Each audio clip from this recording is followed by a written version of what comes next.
मित्रों प्रणाम, जय श्री राधे। आज हम बात करेंगे तुला राशि का मास राशिफल अगस्त महीने का, जो शुक्र सूर्य मंगल राशि परिवर्तन कर रहे हैं। आइए जानते हैं आपकी राशि में क्या। बात करते हैं आपके लगन से, यानी तुला लगन, तुला राशि। लगन में केतु का संचार बना हुआ है और जो आपके लग्नेश है वह कर्म स्थान में बैठे। यहाँ पे राहु गुरु की दृष्टि भी बरकरार है। केतु का जो राहु या केतु का जो दुष्प्रभाव है वह धीरे धीरे समाप्ति की ओर है। स्वास्थ्य में भी कई दिनों से जो दिक्कतें चल रही थी, जो परेशानियां चल रही, उसमें भी कहीं न कहीं यह कमी नजर आना शुरू हो। आपकी जो राशि का स्वामी शुक्र है वह अभी वर्तमान समय में बकरी अवस्था में है, तो आपको पॉजिटिव रहने की कोशिश करें, क्योंकि आपके दिमाग में नेगेटिव थॉट्स अधिक। केतु बैठे हुए हैं अभी, जब तक यह राशि परिवर्तन नहीं करते हैं तब तक आप कुत्तों को, चींटियों को, पक्षियों को दाना डालते रहें, जिससे आपके स्वास्थ्य संबंधी जो दिक्कतें हैं वह समाप्त। धन भाव की बात करते हैं, जो धनेश है वह मंगल है और मंगल आपके लाभ भाव में बैठे। यहाँ पे धन भाव में मंगल की दृष्टि रहेगी, चतुर्थ दृष्टि, और शनि महाराज दशम दृष्टि से आपके धन भाव को देख रहे हैं। 18 अगस्त तक खास करके जब तक मंगल की यहाँ पे आपके धन भाव में दृष्टि है, तो आपको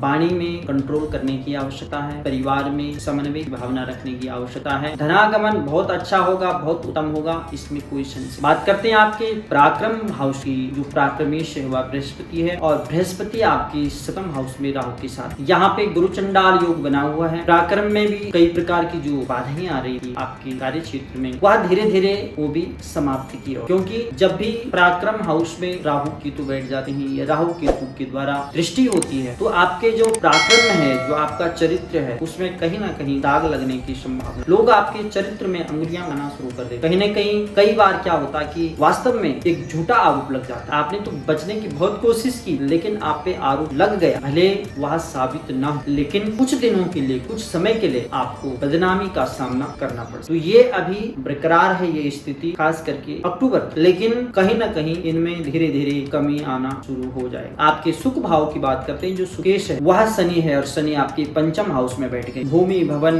वाहन आदि के सुखों में किसी भी प्रकार की कोई कमी नहीं रहेगी। आप अगर भूमि से या भवन से इन संबंधी कोई कार्य कर रहे हैं या आप भूमि को बेचना चाहते हैं, आपका कोई पुराना घर है, भूमि है, उसका कई दिनों से काम अटका हुआ है, तो ये आपके पूरे योग हैं कि आप उसका क्रय या विक्रय, उसमें किसी भी प्रकार की कोई बाधा नहीं रहेगी और सुखद यानी सुखपूर्वक आराम से इस चीज का क्रय विक्रय हो जाए। आपकी पंचम हाउस की बात करते हैं, तो पंचमेश है वह पंचम भाव, पंचमेश पंचम हाउस में ही बैठा हो। यहाँ पे मंगल, बुध और सूर्य की दृष्टि भी पंचम हाउस में बनी रहेगी। जो भी महिलाएं संतान सुख के लिए अग्रसर है, उनको खास करके 31 अगस्त तक यह ध्यान देने योग्य बात है कि ट्रेवल आप कोई यात्रा कर रहे हैं तो उस यात्रा को थोड़ा सा रोक दे 31 अगस्त, क्योंकि इनके लिए ये यात्रा अच्छी नहीं। विद्या अध्ययन के लिए आपको कहीं न कहीं आलस्य सता सकता है, आलस्य आपको घेर सकता है। आलस्य को त्याग करके आगे की ओर बढ़े तो आपका जीवन सफल हो। आपको शनिवार के दिन शनिदेव को ज्योत प्रज्वलित करें और शनिदेव को तेल से अभिषेक करें, तो आपका जो विद्या में किसी प्रकार की रुकावटें आ रही, वह रुकावटें दूर हो जाए। अगर शनिदेव का मंदिर नहीं है तो आप पीपल के पेड़ के नीचे भी यह ज्योत जला सकते हैं। षष्ठम हाउस की बात करते हैं, जो षष्ठमेश है वह गुरु है और गुरु आपकी सप्तम हाउस में राहु के साथ बैठा है। यहाँ पे आपकी अष्टम दृष्टि मंगल की भी रहे, शनि तीसरी मंगल की भी यहाँ पे दृष्टि रहेगी। और 18 अगस्त तक खास करके ध्यान देने योग्य बात यह है कि 18 अगस्त तक यहाँ पे मंगल की दृष्टि रहेगी आपके षष्ठम हाउस में, तो आपको कर्जे से बचकर रहना चाहिए, क्योंकि जब भी मंगल की दृष्टि या मंगल यहाँ पे बैठ जाता है तो यहाँ उस स्थान से संबंधित चीजों में बढ़ोतरी लाता है। तो ये कर्जे का घर है तो कर्जा बढ़ाएगा, और जब भी ऐसी स्थिति आती है तो उस समय तो आपने कर्जा ले लिया, लेकिन ये फिर लंबे समय के लिए आप उस कर्जे के बोझ में दबे रहे, क्योंकि ऐसे समय में लिया गया कर्जा काफी लंबा तक जाता है। जैसे आपने कई लोगों को सुना होगा, हमने लिया था लेकिन आज तक हम भरते आ रहे हैं, तो ऐसी स्थिति बन जाती है। आपको 18 अगस्त तक कोशिश करें कि ना लेना पड़े, तो ही आपके लिए अच्छा रहेगा। बात करते हैं आपके सप्तम हाउस की, जो सप्तमेश है वह मंगल है और मंगल आपके लाभ हाउस में बैठे हुए हैं। सप्तम में आपकी बृहस्पति और राहु बैठे हैं। यहाँ पे केतु की दृष्टि रहेगी। शनि भी यहाँ तीसरी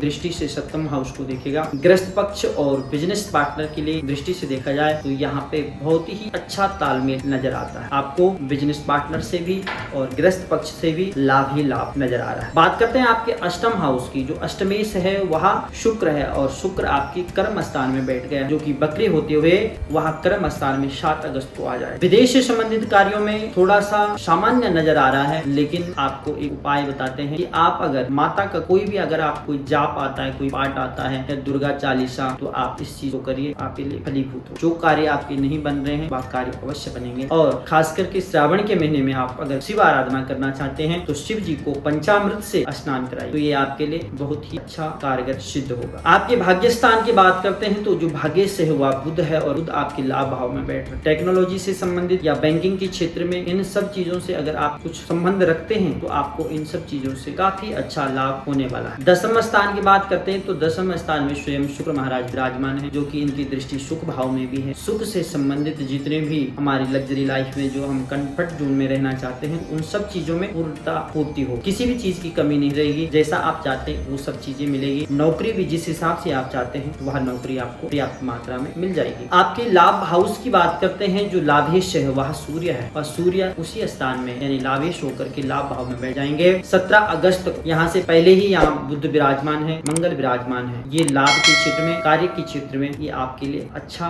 सिद्ध होगा। आपको भगवान का शुक्रिया अदा करना चाहिए, जो भगवान ने आपको दिया है उसमें संतोष रहना सीखिए। ये आपके लिए एक मूल मंत्र है। भगवान की पूजा हम इसलिए नहीं करते हैं कि भगवान हमसे प्रसन्न हो जाए, हमें ज्यादा धन दे, ऐसा नहीं। कई लोग कहते हैं कि भगवान का दिया हुआ ही तो है, हम उसको क्या चढ़ाएं, माने हमने कोई फल चढ़ा दिए, कोई लड्डू चढ़ा दिए, कुछ पैसे चढ़ा दिए, तो उससे हमें क्या है, भगवान को क्या आवश्यकता है उससे? भगवान ने ही तो हमें पैसा दिया है, देने वाला तो वही है, तो हम उसमें से कुछ पैसा देने की क्या आवश्यकता है, तो कोई बात नहीं बनी। लेकिन ऐसा नहीं है। उदाहरण के तौर पे आप समझेंगे कि अगर आपके 2 बच्चे हैं, 3 बच्चे हैं, 4 बच्चे हैं, आपने सबके लिए कोई खाने की वस्तु लाई, माना आपने लड्डू ही एक लड्डू सबको दिया और चारों में से एक बेटा ने क्या किया कि सीधा अपने पापा के पास ही आ गए और पापा को कहा, लो पापा जी आप भी खाओ, आपका मन क्या होगा, गदगद होगा, आप प्रसन्न हो जाए। भले दिया आपने ही था अपने बच्चे, लेकिन बच्चे ने आपके बारे में सोचा, आपका मन प्रफुल्लित हो जाएगा और आप उस बच्चे को अपनी गोदी में बिठाएंगे और अपने हाथों से वह लड्डू। ठीक उसी प्रकार से हमारे जीवन में भी भगवान का ही दिया है, लेकिन उसी भगवान का दिया हुआ हम अगर उनका नाम लेकर के उनको सुमर लें या उनको अर्पण कर दें तो भगवान प्रभु प्रसन्न हो जाते हैं और हमें अपनी गोदी में बिठा करके हमारा जीवन मंगलमय कर देते हैं, धन्य कर। इसीलिए आपको भी